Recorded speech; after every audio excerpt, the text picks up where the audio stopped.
Now, this story time is about my time as an elected official.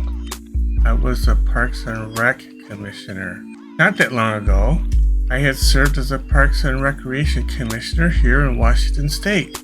How did I end up there? Well, this is what the story's about.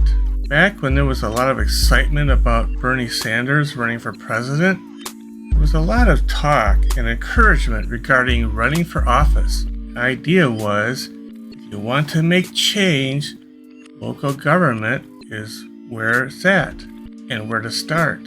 I had not run for any office before that, except for Democratic Precinct Committee officer, but I am not going to talk about PCOs because there's really not much to say about them. If you want to know more about PCOs, just ask me. The first thing I did was search online for what positions were open for election in my area. There were school board positions, water and sewer positions, public electric utility positions, and there were some parks and rec positions for the park district I happened to be in. I love parks, so I registered as a candidate for one of these park commissioner positions. It didn't cost me anything to do this because elected positions that do not have any salary or any other type of compensation cost nothing for candidate registration. Other positions, such as county level positions or state level positions that do have compensation, can cost thousands of dollars to register for candidacy. After registering as a candidate, I was notified that I could fill out a statement that would be included in the voters pamphlet.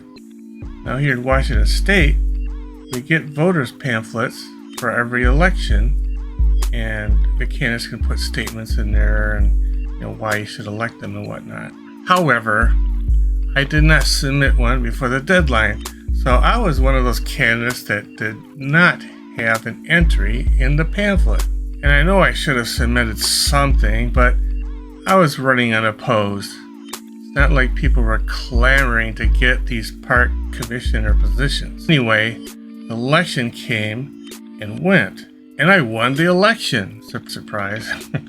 It was funny because people who knew me, who voted on the ballot, recognized my name and thought it was so awesome that they could vote for someone they actually knew. This park district only had one park, and it has baseball fields and soccer fields, as well as a playground and a brick building with restrooms. Of course, I wasn't sure what I was getting into at the time, so I wanted to attend a couple of commissioner meetings before the next year when my term would start. So I called the number for the park district, and a woman answered. I asked her when the next meeting was.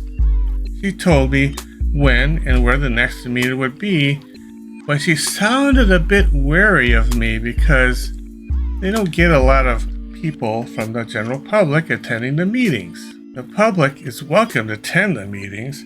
It is just that the public tends to not participate in the park meetings. She wanted my name and contact information, and I gave it to her, and she wrote it down, and that was the end of the phone call. But about 10 minutes after I had called, she called me back, and she was excited. "Oh, I am sorry I didn't recognize your name. You are one of our new commissioners."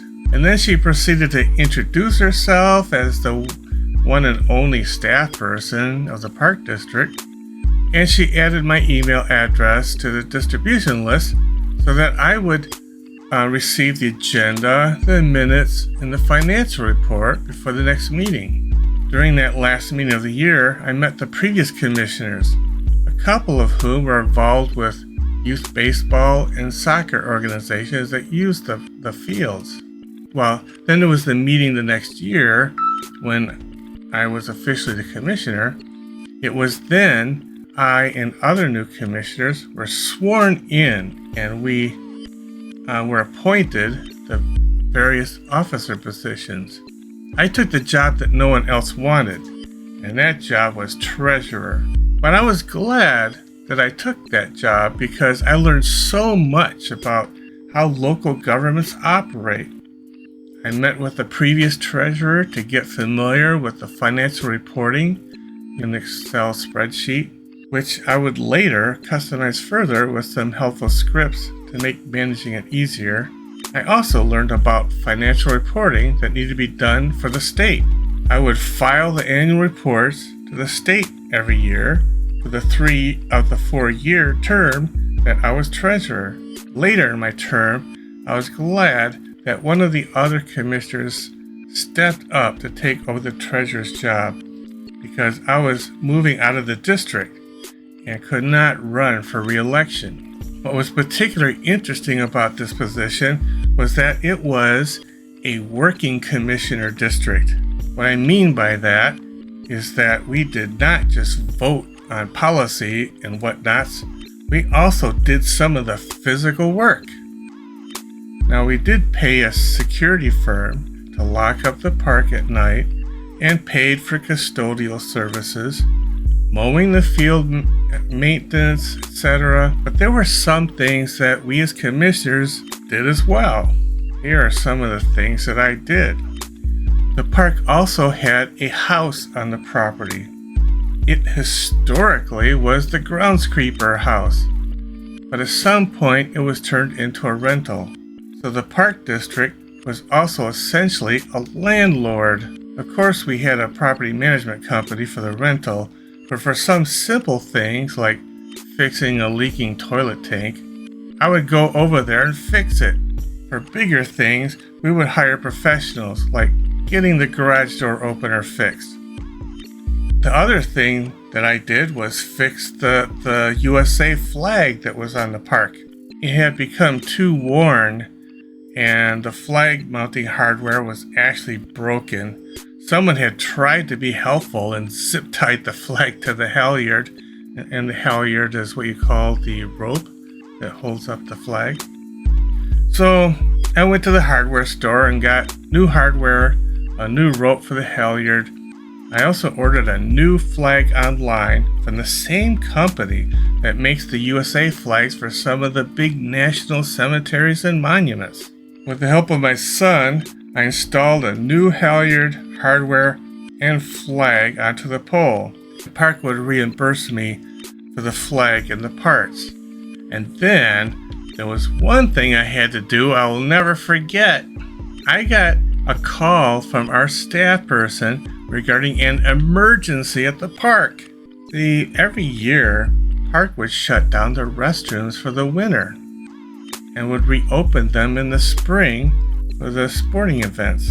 This particular year, the restrooms were opened, but the person opening the restroom forgot to turn on the water. The janitorial service reported the mess to us and said they couldn't clean anything without water. I went right over there with the service closet keys to turn on the water, and there was so much shite and unflushed toilets, and the place stunk to high heaven. Oh God, first thing I did was open the service closet and turned on the water, flushed all the urinals, and went to every stall in the men's and women's restroom to unclog and flush the toilets. There was one stall in the women's side that had shite freaking everywhere. I was like, okay, that's my limit.